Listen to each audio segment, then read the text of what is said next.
The honeymoon had barely ended when Leo had to leave his wife, Clara, to work overseas in the Middle East. Clara was left to live with Leo's father, Arthur, in an old walk-up building near the Staten Island waterfront in New York City. Arthur's wife, Leo's mother, Alara, had passed away over a decade ago. Two lonely souls under the same roof. The silent building seemed to swallow all sound. What appeared on the surface to be a calm New York urban story actually hid a chilling tragedy. Leo and Clara had been married for only 2 months when they were forced to part. Life in the city was hard, and their home was old and dilapidated. Leo, an only son, hadn't excelled in school, and after getting married, he made a living by working odd jobs at a major container terminal. Clara, used to hardship since she was young, was the youngest of 4 sisters and wasn't afraid of marrying far away and living with her husband's relatives. She just wanted a peaceful and loving relationship. But soon, the burden of economic difficulties weighed down on the couple's dreams. Leo heard from coworkers about going to the Middle East as a foreign laborer, promising they could earn enough money in just 2 years to rebuild everything. Clara initially objected, not wanting to separate so soon after marriage. But out of love for her husband and for their future, she nodded, hoping these 2 years would pass quickly so they could reunite. The morning they saw Leo off at JFK Airport, the air was unusually cold, and the sea breeze from New York Harbor sent shivers down their spines. The taxi sped along the highway towards the airport. The couple sat in the back seat of the taxi returning to the city. Clara didn't say much, just leaned on Leo's shoulder, silent for a long time. At the airport, when it was time to part, Leo pulled his suitcase, looked back at her, his eyes glistening, but he forced a smile. His voice was soft from holding back his emotions. "I'm only gone for 2 years. Once I've saved enough, I'll come back. We'll buy a bigger place, bring Dad to live with us, and then we'll open a diner together so you won't have to work so hard. Then we'll have babies, 2 of them, a boy or a girl. It doesn't matter. Happiness will come, I promise." Clara just nodded softly, hugging him tightly as if to hold on to his breath. She lowered her head and whispered in his ear, her voice choked with emotion. "I just asked Dad to look after you for a few days. He's strict, but he has a good heart. Listen to him, okay? You'll be fine, won't you?" Clara bit her lip, looked up quickly, kissed him on the cheek, and then whispered, "I'll be good. Just come back safely. Don't forget me." Leo hesitated for a long time before finally turning around, walking quickly towards security, not daring to look back. Clara stood there for a long time until the airport's loudspeaker announced the flight departure before she turned to go home. The taxi taking her back to Staten Island was colder than it had been in the morning. The wind whistled, finding its way into her collar and sweeping into her chest. Arthur's house was in an old walk-up building near the Staten Island waterfront. A simple house built over a decade ago, now with peeling paint on the walls and cracks filled with moss. On the narrow balcony, a few pots of orchids and some old potted plants were placed haphazardly.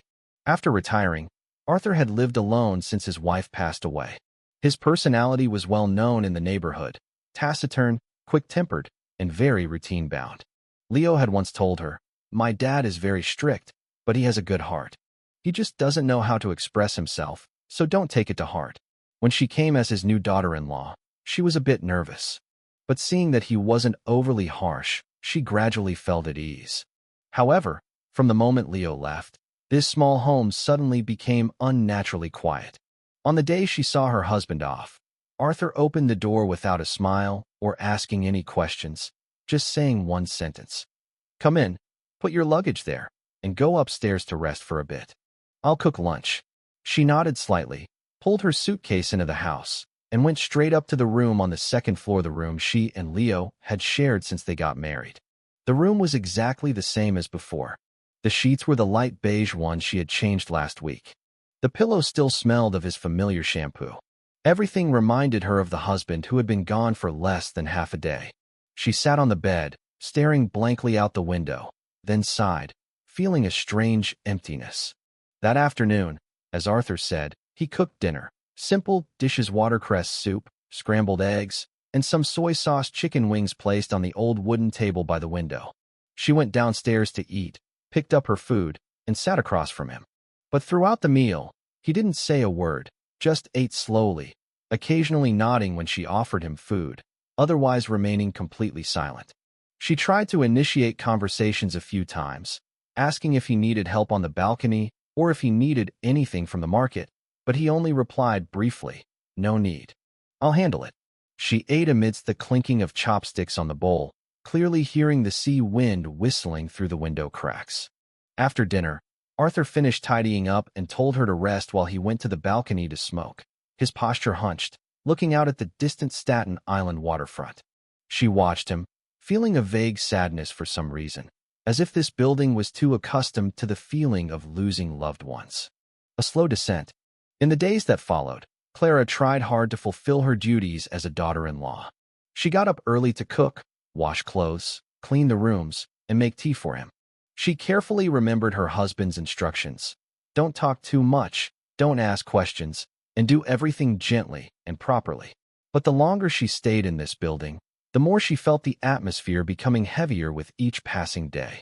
She began to clearly feel the loneliness seeping into every meal, every echoing footstep in the hallway between the stairs and the bedrooms. Arthur spoke very little, only occasionally giving instructions about locking the door or watering the plants, never asking what she thought or how she felt. Everything in the building followed an old-fashioned, punctual, unchanging routine. Every time she passed the living room, she would see him sitting in the same position in his rattan chair, holding his pipe, staring blankly at the empty sea, looking as if he was thinking about something very distant. She had once thought perhaps he was sad because he missed his son, but she increasingly felt it was more than that. In those moments, she felt like a stranger lost in the ancient shell of a man too accustomed to solitude. She knew she should understand, but she couldn't shake off the feeling of alienation. Every morning, waking up in the empty room adjacent to the closed-off room where she slept, she felt everything around her was both familiar and strange, as if she was living in a world that didn't belong to her, trying in vain to touch true warmth. Perhaps that's why she gradually became more cautious. Every word, every glance, every gesture had to be thought through beforehand. She didn't dare laugh loudly, didn't dare talk too much. Even the sound of opening her room door every night had to be as quiet as possible, as if afraid of waking the silent and rigid order of the place. Whenever Leo sent a message asking how she was, she only replied briefly, "I'm fine. Dad is the same. Everything is fine." But deep down, she knew the feeling that was growing every day was anything but fine. A vague, lost, uneasy feeling, and a sense of being out of place with the gruff old man living in a building burdened by the weight of the past. From the day Leo left, Clara's life in the building became increasingly silent, even suffocating. All activities proceeded according to a cold rhythm, as if prearranged. Arthur didn't change much, remaining a thin figure moving silently, speaking curtly. But recently, he had started to show more concern for her in an unusual way. At first, it was just brief questions like, "Are you enjoying your food?" or "Are you tired today?" But then Arthur gradually started brewing herbal tea for her every day. He said it was a family remedy Alara used to calm nerves and nourish the blood of newly married women, especially helpful for regulating sleep and reducing stress. Hearing him say this, Clara didn't doubt too much. On one hand, she felt he was old and kind-hearted, and she should accept. On the other hand, she was having insomnia, so she drank it. At first, she only drank half a cup. Then she drank it all, as she didn't see anything unusual. But not long after, she began to notice something was wrong.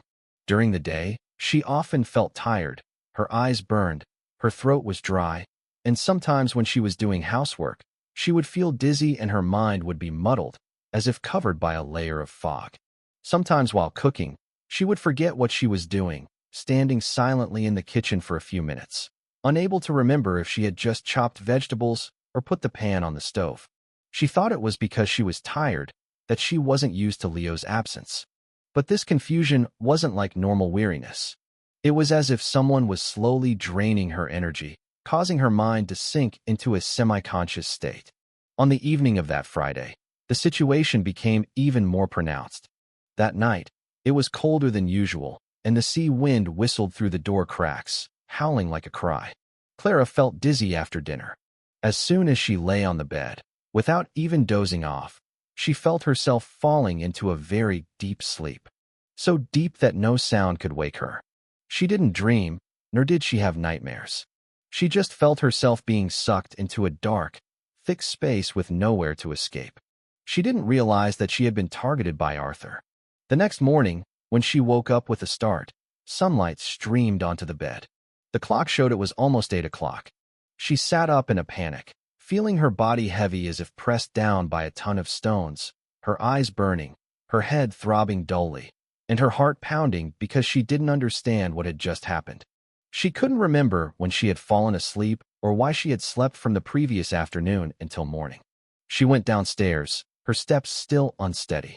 As she walked into the kitchen, she saw Arthur standing there cooking porridge, still wearing his old sweater, still with a slightly hunched posture and the same calm expression as every day.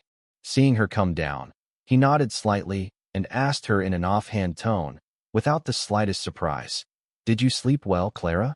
Clara rubbed her eyes, looking confused as if she hadn't yet woken from a dream. Her voice, from just waking up, was I slept from afternoon until now. I overslept, Dad. I don't understand why I slept so heavily. I've never been like this before. Arthur maintained his calm expression, pouring the porridge, not looking at her, just smiling slightly and replying in an offhand manner, as if the answer was obvious. "It's just the herbal tea I brewed for you. It soothes the nerves. You need rest. Sleeping more is healthy." Clara smiled uneasily, feeling a little uneasy. She remembered very clearly that she wasn't a heavy sleeper and had never slept so long and so deeply that she lost track of time and space. After that strange night of deep sleep and Arthur's casual explanation about the herbal tea, Clara began to genuinely worry about herself, because the symptoms that followed were not just fatigue or insomnia. Her mind became more and more muddled day by day. She often forgot what she had done the morning before, and in the afternoon, she felt confused, as if living in a fog with no escape. One day, when she was washing dishes, water suddenly overflowed the sink without her noticing, her hands still moving mechanically in the sink, her thoughts wandering to some unclear place, even to the point of hearing the phone ringing, but taking a few minutes to realize it was her phone. She started writing small notes to remember what to do. But the more she tried to write, the more she found everything getting jumbled together. Leo video called her once. Seeing his wife's bewildered expression, he asked her worriedly, but she just smiled and lied, saying she was tired because of the cold weather and couldn't sleep well. She didn't dare tell the truth because she wasn't sure herself what was happening. But deep down, Clara knew that her clarity was being slowly taken away, gently and subtly, as if someone was pressing her mind with invisible hands. A chilling discovery. One morning, when she felt as if she had just woken up after a week of confusion, she decided to stop drinking Arthur's herbal tea. She didn't say anything, just quietly picked up the teacup, poured it into the sink, rinsed it clean, and put it back in its place, repeating the action the next day. And the day after, a strange thing happened. Her memory started to become clearer. The previous blanks gradually filled in. Her head no longer felt heavy, her eyes weren't as burning, and her reactions became faster again. She could remember small things like where she put her Metro card, when to hang up the laundry, the schedule for watering the plants, things that seemed normal but had been completely blurry before. This feeling was like being pulled out from under a black veil, breathing genuinely clear air, but accompanied by a greater fear. She knew very clearly that there was something in the herbal tea Arthur gave her, and she knew that he knew it too. That morning, when she was cleaning the kitchen, Clara decided to check all the commonly used condiment jars. She pretended to be casual, opening each lid one by one. When she opened the white sugar jar, her heart almost stopped. Underneath the sugar was a small transparent plastic bag. Inside were a few partially open pills on a strip. She took them out, gently wiped away the surrounding sugar, and read the blurred print on the pill strip. Transine, a strong sedative. She had heard about it in a newspaper article in a tabloid newspaper about cases where women were drugged and lost control of their actions. Her hands trembled, her heart pounded, and her throat was as dry as if she had swallowed sand. All the vague suspicions suddenly became clear with a burning sensation. It was no longer a feeling, but the clear truth. She quickly put it back in its place, pretending she hadn't seen anything. The entire afternoon she couldn't eat, but Arthur ate as usual, without saying a word, only occasionally glancing at her. There was something different in his eyes, but she didn't dare look back. After eating, he called her to the living room, gave her an old wooden box, saying it was a keepsake left by Leo's mother, Alara, and told her to try on the clothes inside to see if they fit. His voice was still steady, but his eyes were filled with a strange expectation. Clara opened it. Inside were an old dress, a rusty makeup box, and a wooden comb. The smell of old powder filled her nostrils, almost suffocating her. She had never heard him talk about Leo's mother before, and now he was taking everything out and putting it in her hands, telling her to try it on like an offer she couldn't refuse. She forced a smile, trying to regain her composure, and skillfully requested permission to take them to her room to look at them privately. When she closed the room door, her hands dropped, her fingers tightly clutching the edge of the dress, as if holding on to a harsh truth she had been afraid to face. After standing there motionless for a while, she mustered all her courage, held the dress, looked at herself in the mirror, and tried it on. The soft fabric felt cold like water. As soon as she put it on, she instinctively felt a chill, as if someone was standing behind her, staring intently at her. She turned around, but there was no one there. But at that moment, she understood what Arthur was doing. It wasn't just simple care, not just a father-in-law's love for his daughter-in-law, but a substitution, a morbid obsession with the image of his deceased wife, and she was the star he wanted to recreate in a younger, fresher form, but with a manipulated soul. Clara immediately took off the dress, put it back in the box, and tucked it deep into the bottom of the wardrobe. Then she took a deep breath, trying to calm herself down so as not to show any flaws. But that night at dinner, she couldn't hold back any longer. She put down her chopsticks, looked up, her voice trembling but steady enough. "Dad, what kind of medicine are you giving me?" Arthur, holding his rice bowl, stopped. His eyes looked directly at her. A flicker of light passed and then disappeared.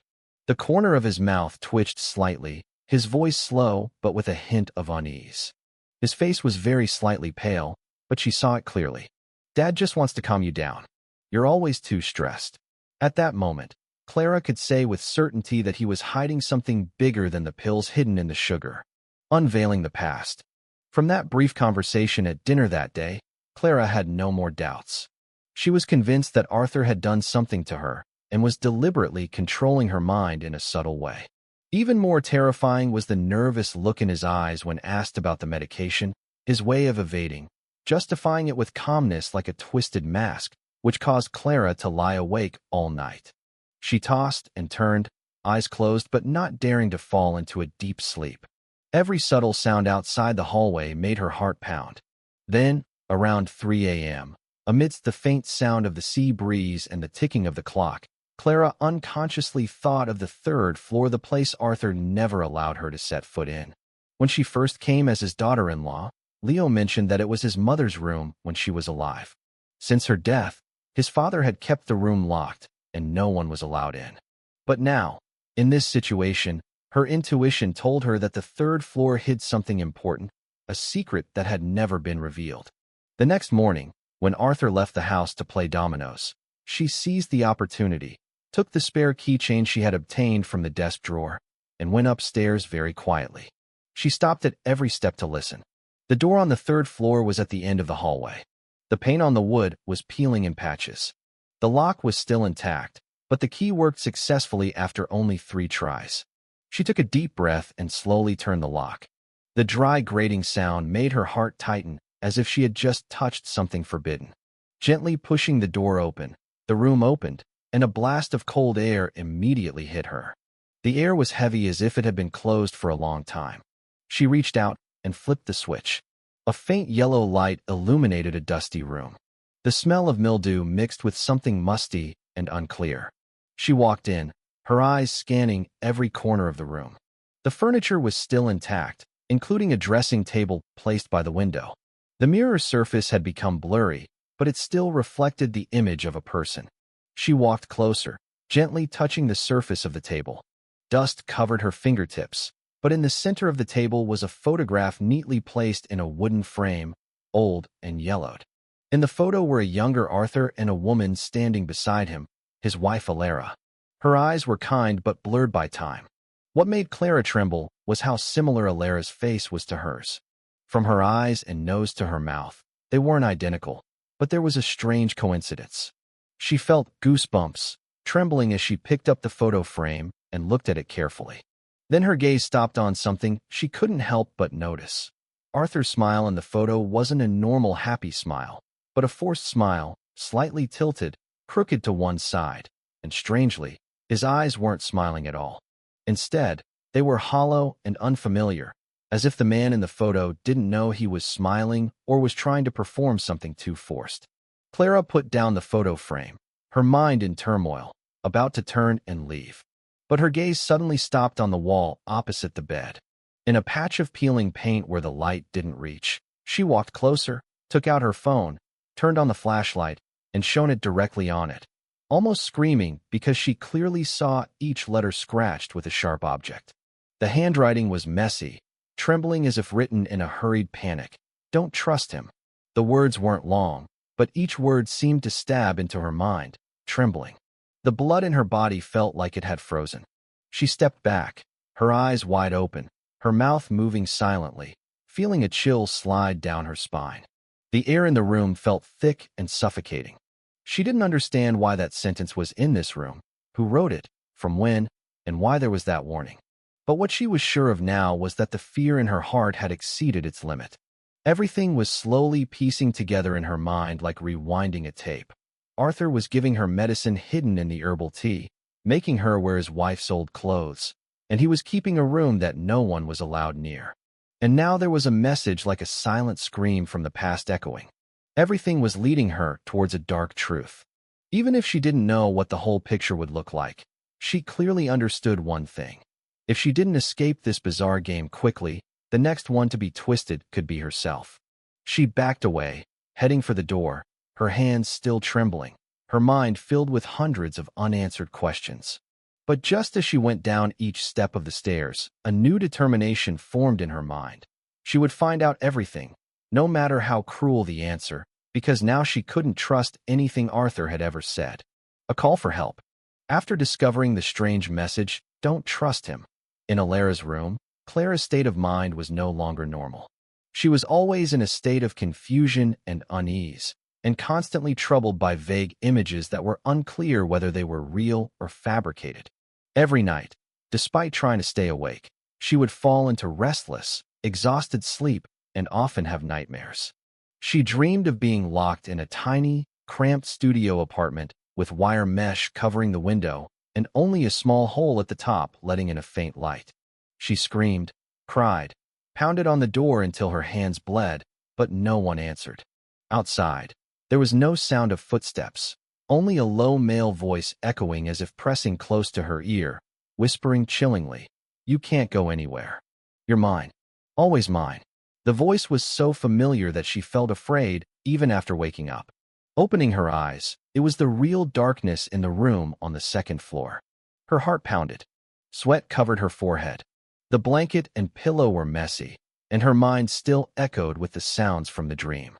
She couldn't remember the details, only that every time she woke from that dream, her body felt sore as if she had just been dragged, and there were red marks on her wrists as if someone had held her tightly. And some nights, she would wake up to find herself standing in front of the third-floor door, her hand already on the doorknob. The door was still closed, but her heart almost stopped because she didn't understand why she was there. She couldn't remember anything, didn't know when she had walked up the stairs, and even her mind was blank as if her memory had been erased. That feeling was no longer vague, but a clear sign that she was being invisibly controlled, as if someone was pulling the strings of her mind from within. She started keeping a sleep diary, taking photos with her phone every morning, recording the position of all objects: the blanket, the pillow, and the tea cup to ensure no one was secretly entering her room or moving anything. But the more she tried to control it, the more she felt herself falling into a mental maze, losing direction and no longer able to distinguish between what was real and what was imagined. One afternoon, when it started to rain, as she was collecting clothes from the balcony, she suddenly felt a sharp pain in her chest. Her vision blurred for a few seconds, and her heart beat violently, as if being squeezed. She dropped the damp shirt in her hand and collapsed onto the stool. At that moment, she realized she couldn't bear it alone any longer. She had to speak out, had to find someone to help her, even if it was just a glimmer of light from the outside world. So that night, when Arthur had already gone upstairs and the building was silent, she secretly went into the room, locked the door, and took out her phone to call Liam, her high school friend who was now a lawyer in Midtown Manhattan. The phone rang 3 times before the other end picked up. Liam's voice was still as quick and decisive as ever. "Hello, Clara. Why are you calling so late?" Clara held the phone, her hand trembling slightly, her voice from being suppressed in her throat for too long. I don't know where to start, but Liam, I think my father-in-law Arthur, he wants to control me." Liam was silent for a few seconds, as if trying to understand what she had just heard.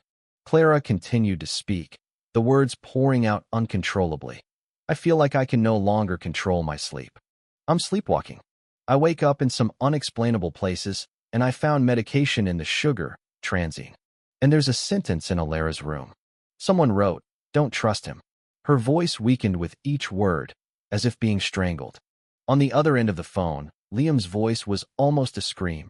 "You have to leave there. A hidden marriage." After the call with Liam, Clara felt as if she had grabbed a log, escaping from a raging flood. She knew she couldn't remain silent or fight alone like before. In her heart, an ominous, dark, unspoken premonition became clearer and clearer, like a thick layer of dust being gradually brushed away, revealing a deep crack in the seemingly solid surface of her husband's home. The next morning, while Arthur went to the track as usual, Clara seized the opportunity to clean the storeroom behind the house, where Leo said all his old things from childhood were kept, and the only place in the house where Arthur never cared about her coming and going. The storeroom was full of dust, crisscrossed with spider webs, and cardboard boxes were stacked high. She carefully pulled down each box, wiped away the dust, and checked the labels. When she pulled down the 4th box, her hand stopped, seeing an old photo album with a dark red velvet cover lying at the bottom of the box, without a name or title, only a small rusty, unlocked clasp. She easily opened the cover and flipped through each page, feeling her heart almost leap out. They were wedding photos, clearly Leo's wedding photos. But the person standing next to him wasn't her. It was another girl with a small face and melancholy eyes, standing next to Leo, wearing a plain white dress. Below the photo, a name was scrolled in pen, Leo and Maya, 2018. Clara's throat tightened, her hands trembling violently, almost dropping the photo album. She flipped through the photos that followed. They were all wedding photos, candid shots, even photos of them holding hands taken near the Staten Island waterfront. There were photos of Maya sitting in the bedroom in her wedding dress with empty eyes, and Leo sitting next to her, smiling faintly. His eyes then were different from the eyes he had given her on their wedding day. There was an indescribably strange quality. She stood there dumbfounded for a long time, then quickly put the photo album into a cloth bag and hid it in the bedroom drawer. That night, she quietly asked Arthur at dinner, very subtly and deliberately not mentioning Maya's name, just pretending to have heard it from a neighbor. "Dad, did Leo know anyone before me? I heard Agnes downstairs say he had taken wedding photos before." Arthur was eating, then suddenly stopped. His eyes became somber. He put down his chopsticks on the table, looked at her seriously, his voice very tense. "Don't dig up old matters. What's past is past. If you live in this house, don't be curious or talk nonsense. Understand?" Clara nodded, lowering her head. But her mind was in turmoil. That night she had insomnia. She sent a message to Liam, sending the photos from the album, and asked Liam to find someone to check medical records, residential records, and information related to the name Maya, the woman in the photo. 3 days later, Liam called back, his voice filled with surprise and tension. "Clara, I found it. Her full name is Maya Roberts, born in 1994, originally from a working-class neighborhood in Queens. She was registered as temporarily residing at Arthur's house from 2018 to 2019, and then she disappeared. Before that, she had a hospitalization record at a local psychiatric hospital. The reason given was anxiety disorder with suicidal tendencies." Liam hesitated for a moment, then continued, But I also found an old doctor who used to work there, Dr. Peterson. He's been retired for a long time, but he still remembers Maya's case.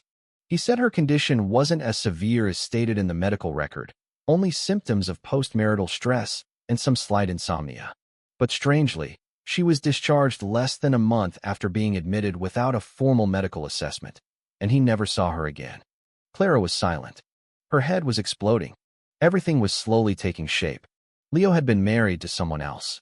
That person was sent to a psychiatric hospital in a suspicious manner, then disappeared without a trace, and all information was kept confidential.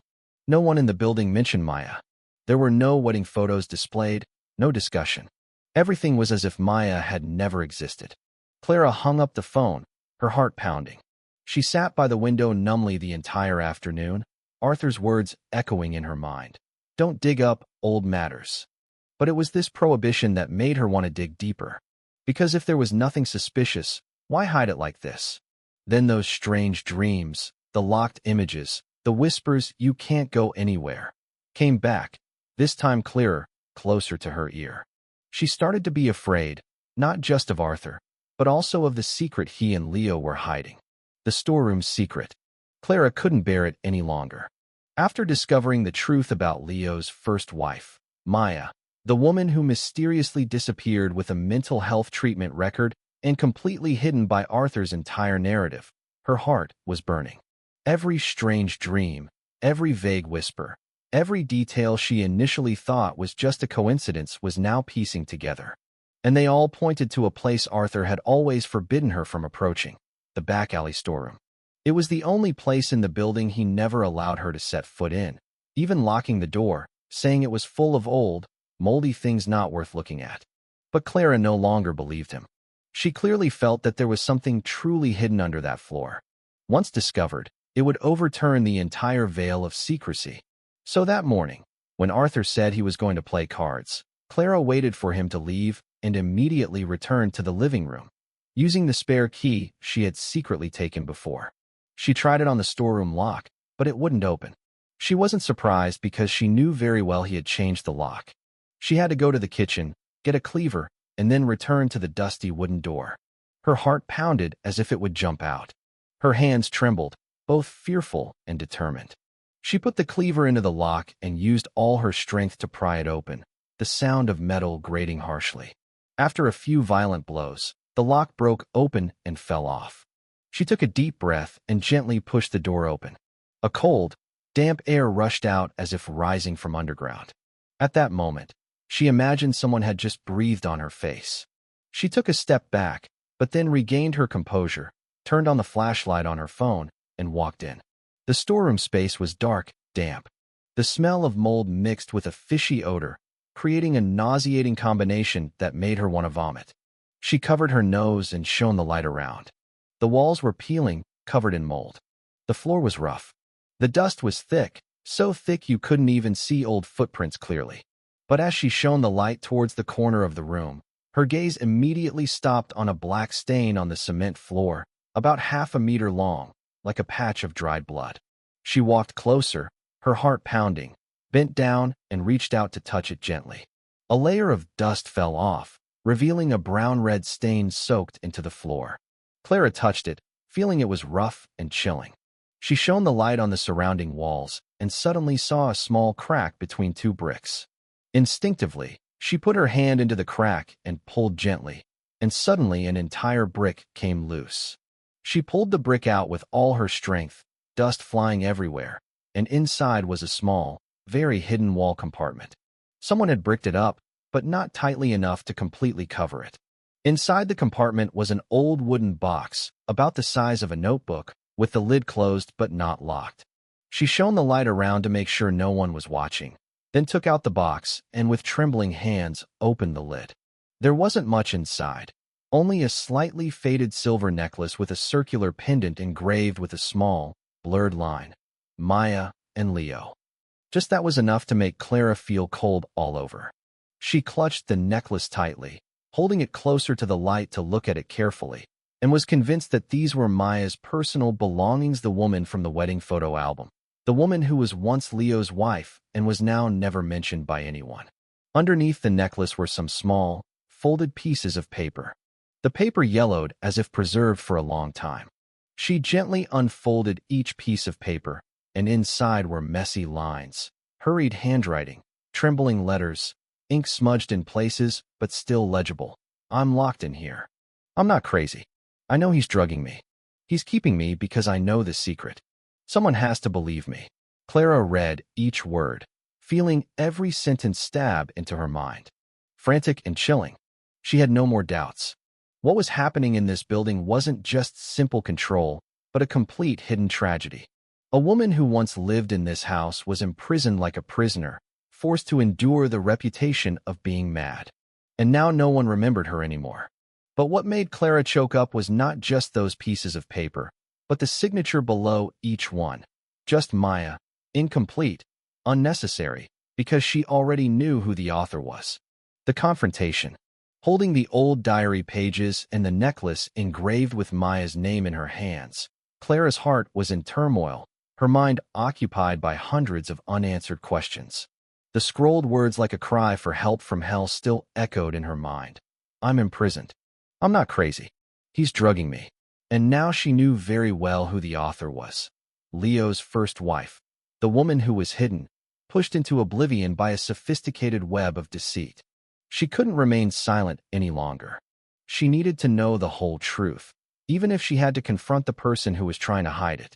That afternoon, when Arthur returned from the track, placed a copy of a local newspaper on the table, and went to wash his hands in the bathroom, Clara walked straight into the bathroom, her face showing her determination without disguise, her voice steady but still calm. Dad, I want to ask you something, and I hope you'll tell me the truth. Who is Maya? The sound of running water was still steady, but Arthur's hands paused for a few seconds halfway through washing. He turned his head to look at her, his eyes calm with a hint of coldness. He didn't answer, immediately silent as if wanting to swallow a stone stuck in his throat. Then he suddenly slammed the edge of the sink. Water splashed everywhere, his voice tense, echoing throughout the room.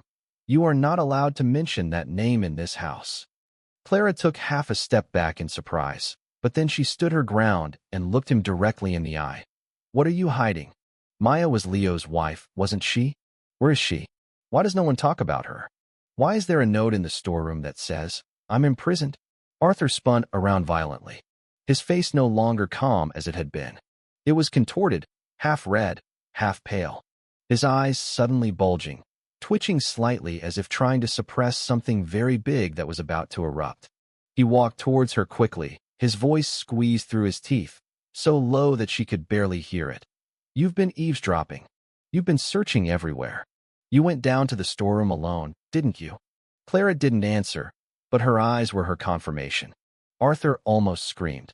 I told you if you live in this house, you have to follow the rules. No one is allowed to mention the past. No one is allowed to pry. Maya has nothing to do with you. And he choked, his eyes bloodshot as if being strangled by memories he didn't dare face. Clara still didn't stop. She took a step forward, took out a crumpled piece of paper that read, I'm not crazy, and held it directly in front of him. Then who wrote this? Why is there a necklace engraved with her name and Leo's name? Arthur looked at the paper, then turned away as if he had just been slapped, not saying a word, just walking silently into the room and slamming the door shut forcefully with a thunderous sound like a gate being buried. Clara stood outside, her heart pounding, but she knew she had hit a raw nerve. That night, the atmosphere in the building was heavy. She went to the storeroom door and saw that the lock had been replaced with a new one, a big iron lock, much heavier than the old one. She quietly returned to her room, but when she opened the wardrobe to get her phone, she found that the phone was also gone. She frantically searched in every drawer, under the pillow, in her handbag, but couldn't find it. All the information, evidence, and contact with Liam all gone. The next morning, she tried to open the front door to go buy something, but the door was locked from the outside. The lock was brand new, not one she had seen before. She felt her heart being squeezed. Arthur hadn't said anything, but he was gradually regaining control of everything, every item, every corner of the building. She knew she had discovered too much, and he had started to act. Liam's arrival and a witness account. It had been 3 days since Liam and Clara completely lost contact. None of her messages were replied to. None of her calls could connect. Although the two had been exchanging messages regularly every night, even if only short sentences, Liam had always believed that Clara could still manage the situation in the building. But now, 3 days without any news made him feel extremely anxious. All the worst-case scenarios flashed through his mind, from Clara being discovered and locked up by Arthur to her phone being confiscated or even disappearing like Maya. He couldn't wait any longer.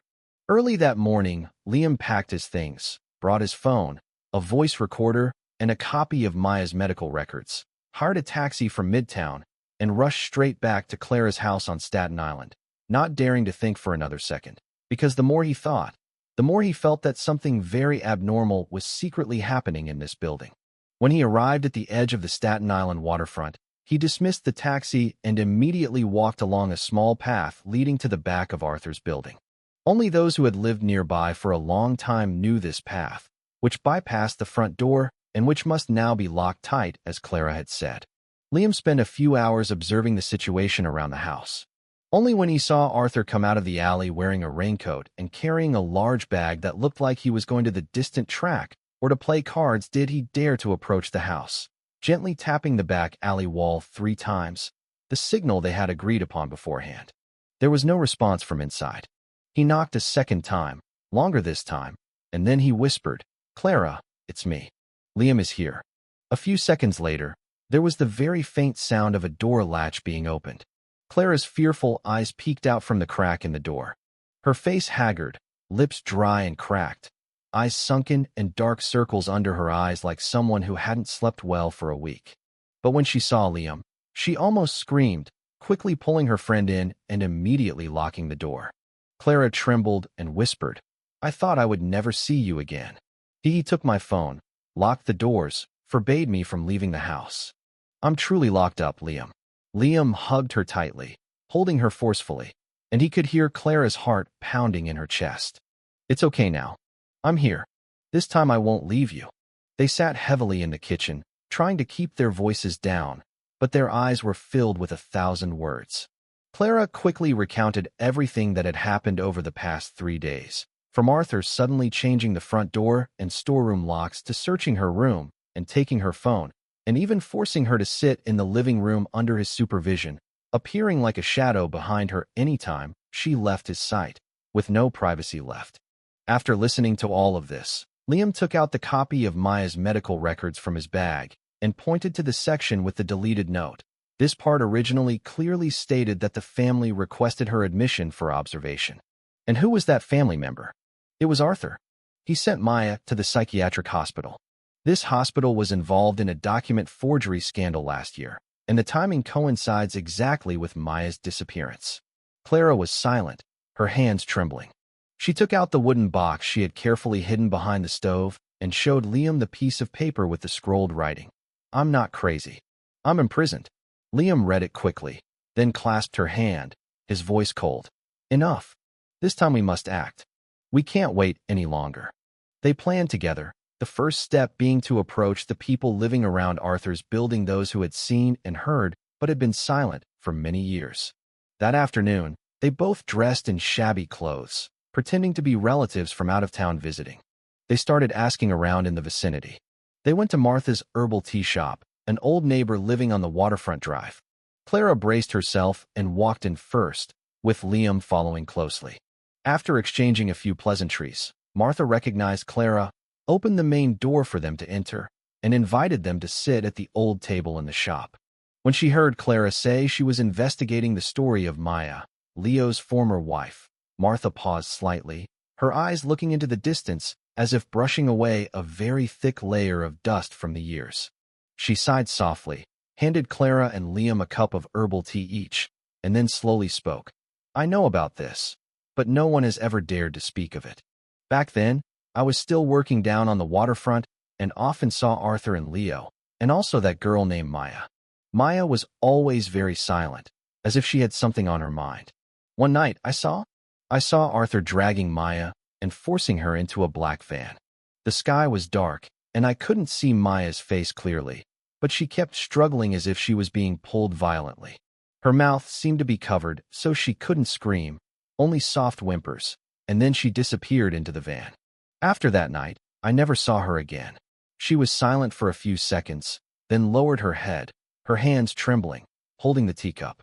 I know I should have called the police, but my husband at the time stopped me. He said not to get involved in other people's affairs. Later, we moved away and didn't dare to live nearby anymore. Martha's words were like a slap across the face of the neighborhood, which had been silent for so many years.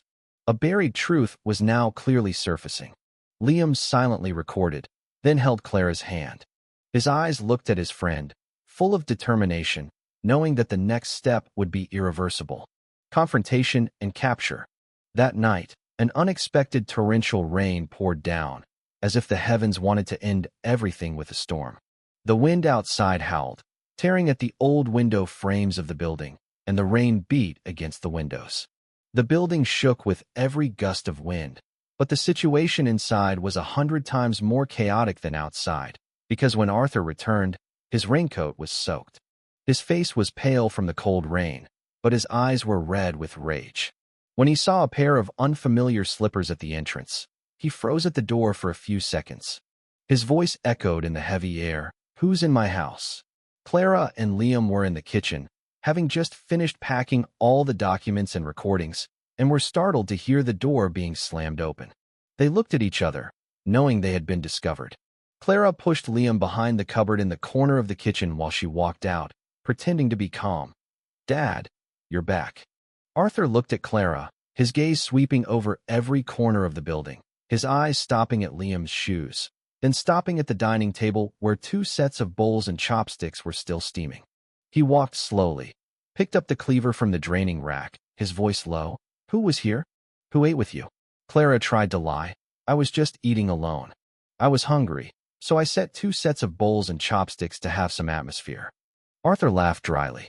The laughter was distorted like someone having a fit. Then he roared, "You're lying to me. You brought someone here. You brought outsiders into my house to dig up old matters, didn't you?" Just then, Liam accidentally kicked a tin can behind the wall, causing it to fall and make a loud noise, causing the air to freeze.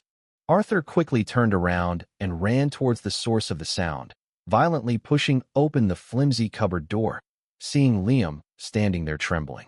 Before he could react, he swung the cleaver and shouted, "You're all snakes. You want to kill me, don't you?" The cleaver grazed Liam's arm. A long red wound appeared on his upper arm, and blood seeped out, soaking his clothes. Liam cried out in pain and recoiled, but Arthur charged at him like he was possessed. Clara, in a panic, rushed forward, no longer thinking. She used all her strength to push Arthur towards the narrow hallway, bumping him against the wall cluttered with miscellaneous items. He stumbled, but still swung the cleaver wildly. She dodged, pushed him into the room at the end of the hallway, and then suddenly kicked the door shut, locking it from the outside. Arthur's voice roared inside like a wild beast trapped in a cage. "Clara, you betrayed me. I raised you. I was so good to you. Why did you betray me?"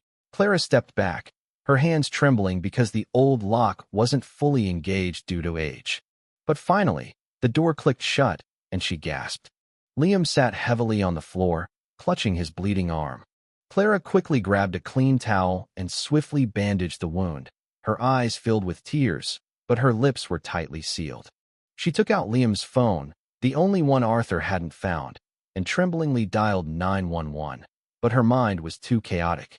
She had to read each digit over and over again. When the other end connected, she whispered in the rain, "Please come to a certain building on the waterfront drive on Staten Island. Someone is mentally unstable and attacking people with a knife. Please hurry." Just a few minutes later, the sound of police sirens echoed in the rain like a signal of life. But inside the building, the sound of pounding on the door still resonated. Arthur was still shouting, "I won't let you ruin my life. She's mine." Her eyes, her smile. There's so much like her. When the police broke down the door, Arthur was huddled in the corner of the room. His hair disheveled, his face splattered with rain, his eyes wild, his mouth still muttering over and over again. "I just wanted to protect all of this. I just wanted her to stay with me, accompany me for a few more years." The police officer's flashlight shone directly on his face, causing his entire face to contort. When he was handcuffed, he didn't resist, just looked at Clara and asked in a voice like a child who had lost his mother, "Clara, will you stay with me? Don't go anywhere." "Alara." Alara used to say that too. Clara didn't answer, her eyes cold with pain, but her heart was like a storm. She stepped forward to face him, her voice coming through clenched teeth. "You weren't loving. You were destroying. How many people have you destroyed? Don't you even know?" Arthur stepped back, trembling, his eyes completely broken. Those words were like the final knife cutting through the illusion he had desperately held on to. When he was put into the police car, he no longer shouted, just muttered, "Alara. Alara, forgive me." Clara stood at the doorway watching, her cheeks wet, unclear if it was rain or tears. But her eyes now were no longer those of a weak victim, but of someone who had just survived hell. She turned to help Liam up, and the two sat heavily in the simple living room in the middle of the building. The house was completely quiet now, but that quietness wasn't because peace had returned, but because the terrible truth had been uncovered, and they knew this story was far from over. Arthur's confession and the uncovering of Maya's remains. In the following days, the atmosphere at the precinct was as if an invisible bloodstain had tainted everything normal. In the narrow interrogation room, with only a slowly rotating ceiling fan and a dim incandescent lamp shining on the cold stainless steel table, Arthur was silent for a long time. His eyes clouded, his hair hanging like dry grass. In front of him, two police officers waited for him to speak. But only when Clara walked in and sat across from him did he slowly raise his head, his eyes meeting hers as if seeing the entire past he had tried to bury in that building for over 10 years. He sighed, placed his thin, pale hands on the table, and slowly began to speak as if reading some horrifying memories. "I used to have a wife named Alara. We lived peacefully then, until one day I suspected she was having an affair with her colleague. She started becoming independent, learning to enjoy life, which made me panic." Clara clenched her fists tightly, listening silently. Arthur continued, his voice as if gradually losing control. "I couldn't stand the thought of being betrayed. I followed her, checked her phone, asked around everywhere. Then one day we had a fight, and she said something I couldn't bear.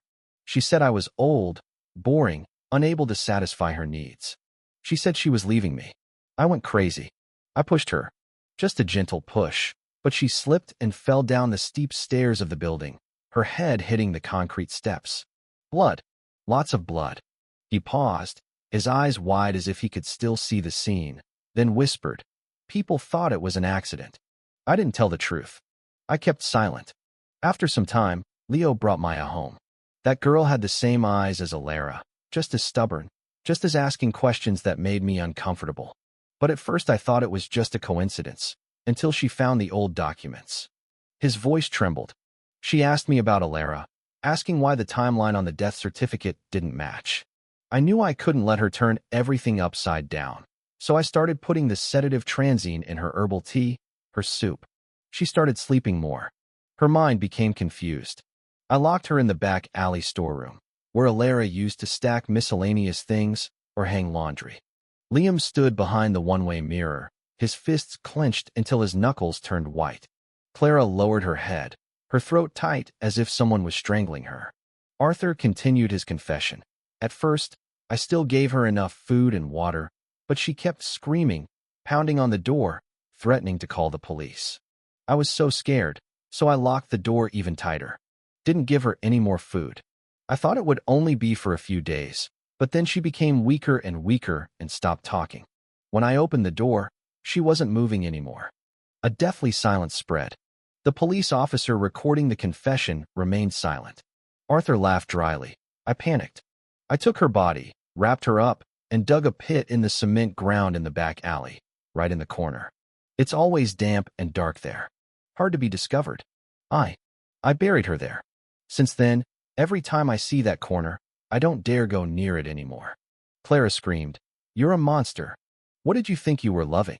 That wasn't love. That was pathology. That was murder."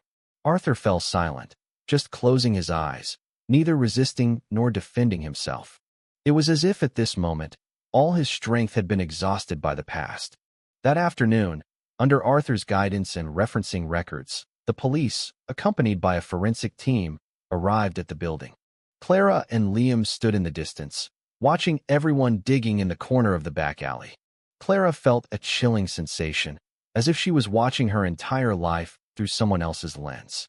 Every shovel of dirt dug up was a piece of buried truth, until a police officer shouted, "I found skeletal remains." Everyone stopped. A small rusty iron box was dug up from the deep pit. When it was opened, inside were a few small bones, a faded silver bracelet, and a small crumpled piece of paper. The trembling handwriting was still legible. "My name is Maya Roberts. I'm not crazy. I was tricked into coming here." Clara stood there numbly. The wind blew, messing up her hair, but she didn't feel anything. A tear rolled down her cheek, but she didn't sob, because what her heart carried now wasn't pain, but a chilling sorrow. A truth was confirmed. A person had lived, loved, struggled against evil, but was buried under concrete, buried in the silence of a small city resident. And now, though late, Maya was finally brought into the light. The crime that was thought to be perfect was finally exposed.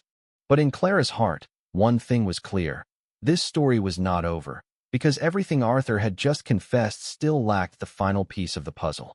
A piece she suspected was related to Leo, and the remaining truth was waiting for her to continue the search. A new beginning and a continuing fight.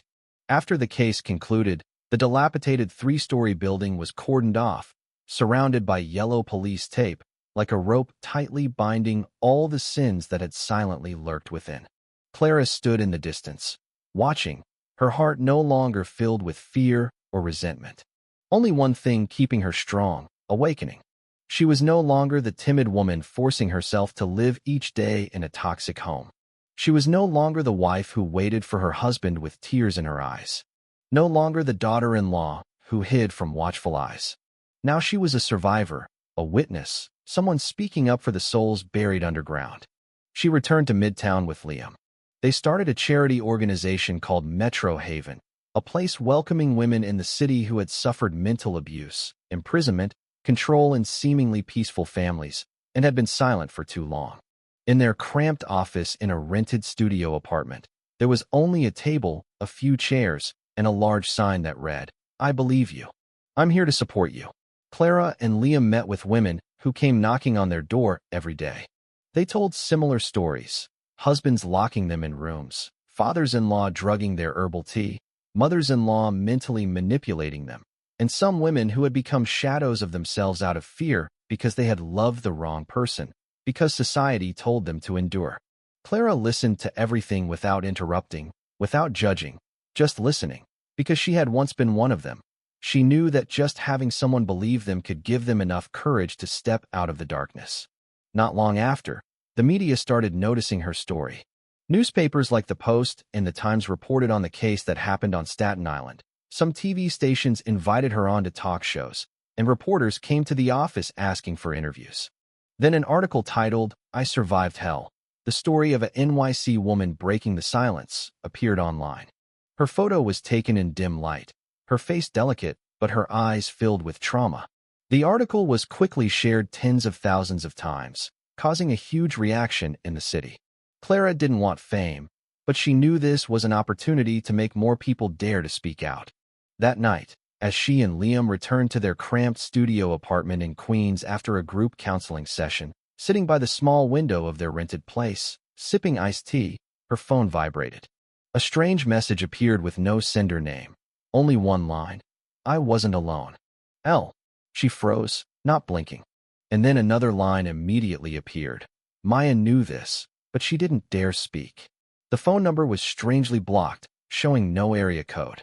She took a deep breath, her hands trembling, and pressed the redial button, but the other end hung up immediately, the screen only showing that the number didn't exist. Liam walked behind her and asked softly, "Who was it?" Clara looked at the screen, then slowly turned around, her voice slow but certain. "It was Leo." Liam frowned. "Your husband? But you said he didn't know anything." Clara clutched the phone in her hand, her eyes darkening.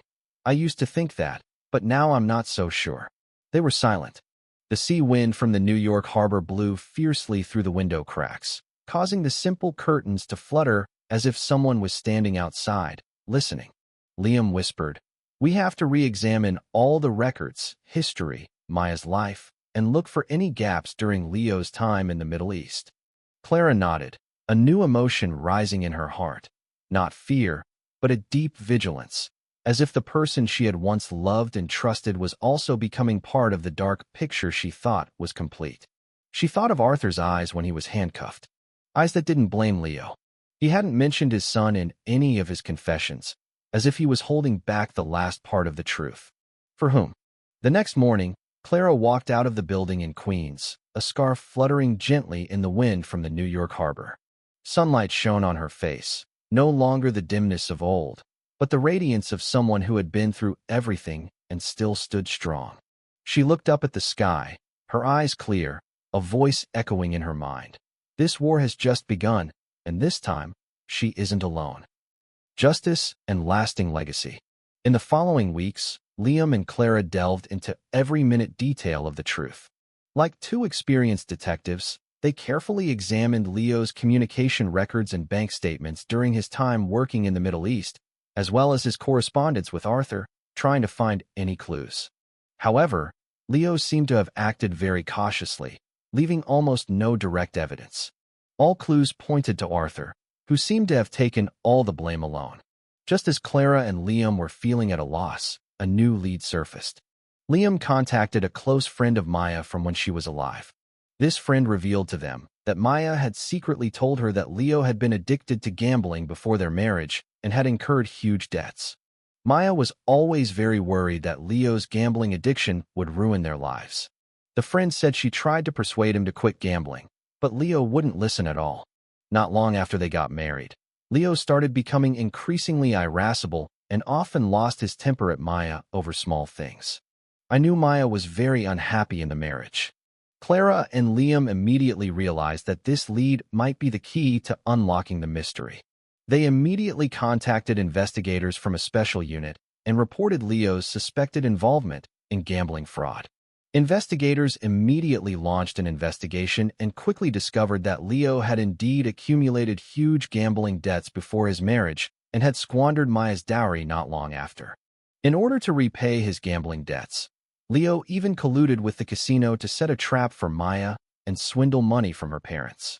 Even more shocking, the investigators also found that Leo and Arthur had met with an unidentified man multiple times.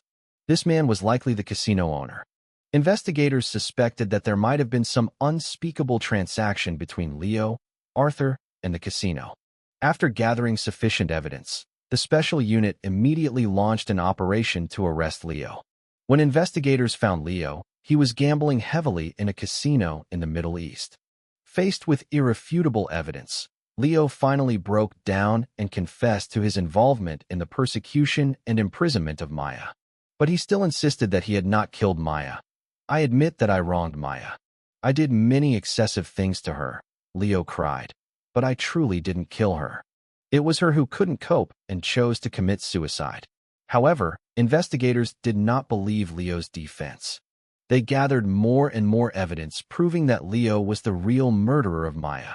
It turned out that in order to completely get rid of Maya and cover up Arthur's crime, Leo had single-handedly orchestrated the persecution of Maya, imprisoning her and ultimately leading to her death. In order to conceal the truth, Leo even went so far as to implicate his own father. Ultimately, Leo was sentenced to death, and Arthur was sentenced to life imprisonment for murder. Justice was finally served, and Maya's grievances were finally redressed.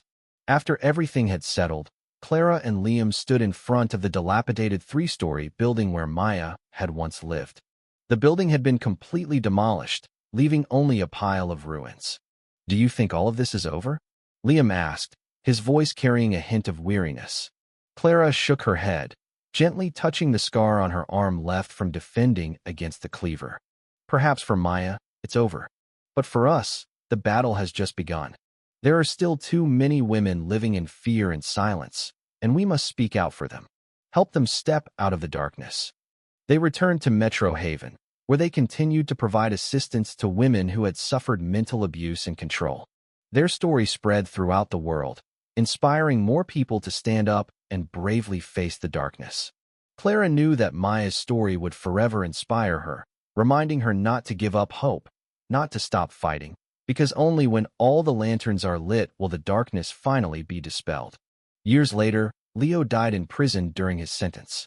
Before his death, he wrote a letter of confession to Clara, confessing everything he had done.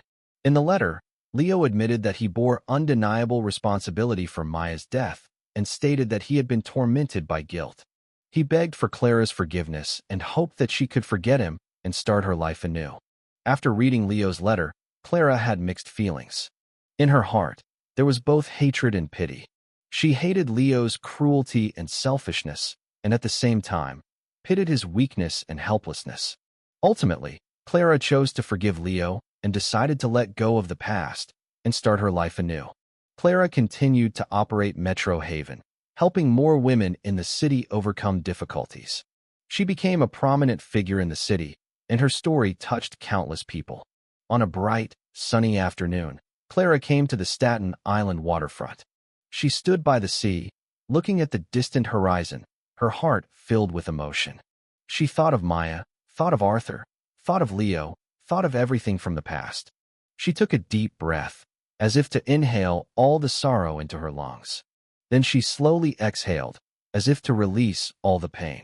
Clara closed her eyes, feeling the sea breeze brush against her cheeks. She knew that the past could not be changed, but she could create a beautiful future. She opened her eyes, which were filled with hope and determination. She believed that with love and courage, they could overcome all difficulties and create a beautiful life. Clara turned and left the Staten Island waterfront, her steps firm and strong.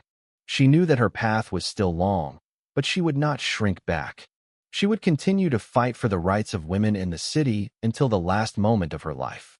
Years later, Metro Haven became one of the most well-known charitable organizations in New York, helping tens of thousands of women overcome difficulties. Clara also became a legendary figure in the city, and her name was forever remembered. Clara's story tells us that even when in darkness, we must bravely pursue light. With love and courage, we can overcome all difficulties and create a beautiful life.